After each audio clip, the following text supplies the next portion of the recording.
네, 안녕하십니까. 고도입니다. 오늘은 미국 연준 인사 발언과 미국 생산자 물가지수 PPI 지표라고 하죠. 그리고 ADR 지표 이런 것들을 보며 향후 어떻게 될 것인가에 대해서 한번 의견을 나눠보도록 하겠습니다. 자, 지극히 개인적인 의견이니 참고만 하시길 부탁드리겠습니다. 이번 주는 미국 연준 인사 발언들이 지속적으로 계획되어 있습니다.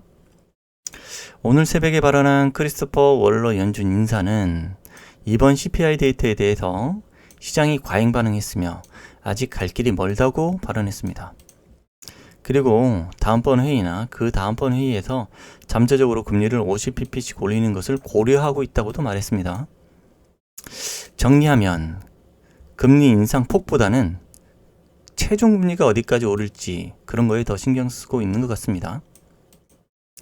그리고 또 발언한 분이 연준 부의장 브레이너드인데요.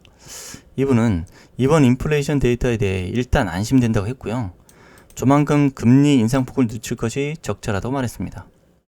비슷하죠, 발언들이. 결국 인플레이션을 2%로 낮추기 위해서 제한적인 조치를 할 것으로 보입니다. 자, 다음 연준 회의가 언제냐면요. 22년 12월 13일부터 14일까지. 그리고 23년도에 1월 31일부터 2월 1일까지입니다. 자, 오늘 미국 생산자 물가지수가 이제 발표가 남아 있습니다. 원래 예상치는 0.4%인데요. 이거보다 낮게 나오길 간절히 바라봅니다. 그리고 오늘 저녁에도 미국 연준 인사 발언이 또 있습니다. 리사 쿡 연준 인사 발언과 마이클 바 연준 부의장 금융위원회 청문회 증언이 있습니다. 오늘. 자, 빠르게 또 넘어가 보겠습니다. ADR 지표입니다. 아래 요 표는 ADR 지표인데요. 자, 코스피와 코스닥이 120%를 넘고 아래로 살짝 꺾인 모습입니다. 보이시죠? 살짝 꺾였죠, 코스피 지수. 그리고 코스닥 ADR 지표가 살짝 꺾였습니다. 이게 꺾인다고 해서 바로 장이 나빠지는 것은 아닙니다. 제가 며칠 전에 대형주 장세에서 조금 더 확산되면 중소형주로 확산될 것이라고 말했는데요. 오늘도 상승하는 종목들을 보면 코스닥에서 코로나 제약 관련주들이 상승하는 걸 볼 수 있었습니다. 그리고 외국인이나 기관이 매수하는 종목들을 보면 최근에 실적이 나오는 종목 위주로 매수하고 있습니다. 자, 이건 무슨 말이냐면요. 결국 쇼프 커버하면서 실적 플레이 한다고 보면 됩니다. 결국 믿을 건 실적밖에 없다는 생각을 하게 됩니다. 자, 여기서 더 올라갈 수 있겠느냐 이런 질문을 해본다면 제 생각은 아직은 마음 편하게 자금을 넣고 놀러갈 수 있는 장이 아니라고 생각합니다. 위 ADR 지표를 보듯이 지금은 저점 매수해 놓은 분들이 매도하면서 수익을 챙겨 놓는 게 좋을 듯 하다는 생각입니다. 최근 중국 코로나 봉쇄 해제와 관련해서 좀 더 적극적인 시그널이 확인되는 것 같습니다.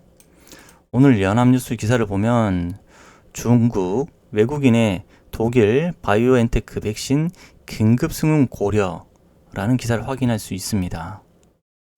제가 며칠 전에 중국 코로나 봉쇄 최초의 시그널이 될 것이라고 만든 영상에 독일 슐츠 총리가 갑자기 중국으로 달려가 백신 이야기를 꺼낸 기사를 보면 저게 중국 코로나 봉쇄 해제 최초의 시그널이 될 수 있다고 말을 했습니다. 제가 점점 그런 내용이 확산되고 주가도 지속적으로 반응하고 있는 것 같습니다.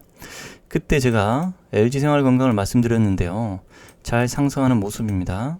만약에 저점에서 잡으신 분들은 지금 마음 놓고 더 지켜봐도 될 듯한 모습으로 보입니다. 자, 그리고 오늘 뉴스원 기사가 나왔는데요.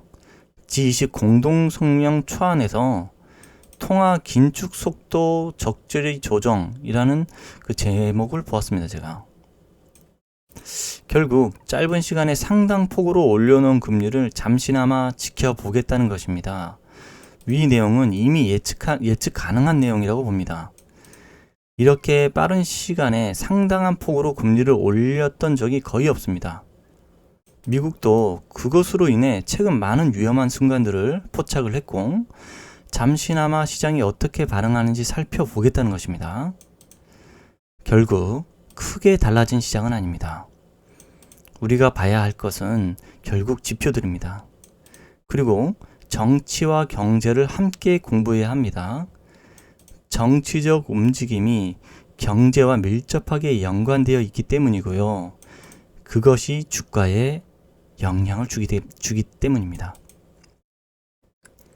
지금의 정치적 커다란 움직임은 현재 중국이 코로나 봉쇄 조치 완화, 그리고 우크라이나 러시아 전쟁에 대한 재건 기대, 이거라고 보여집니다. 이 두 가지죠. 지금 보는 거는 제가 크게 보는 건 이 두 가지입니다. 현재. 그럼 그와 관련된 종목들을 공부해야 될 것으로 보입니다. 최근 장비 관련주들의 흐름이 좋습니다. 결국 재건을 하게 되면 포크레인부터 엄청난 장비들이 들어가야 합니다. 그럼 그와 관련하여 제조하는 기업을 찾아봐야 될 듯도 합니다. 자, 오늘은 간단히 여기까지 남기겠습니다. 감사합니다. 행복한 하루 되셨길 간절히 기원하겠습니다.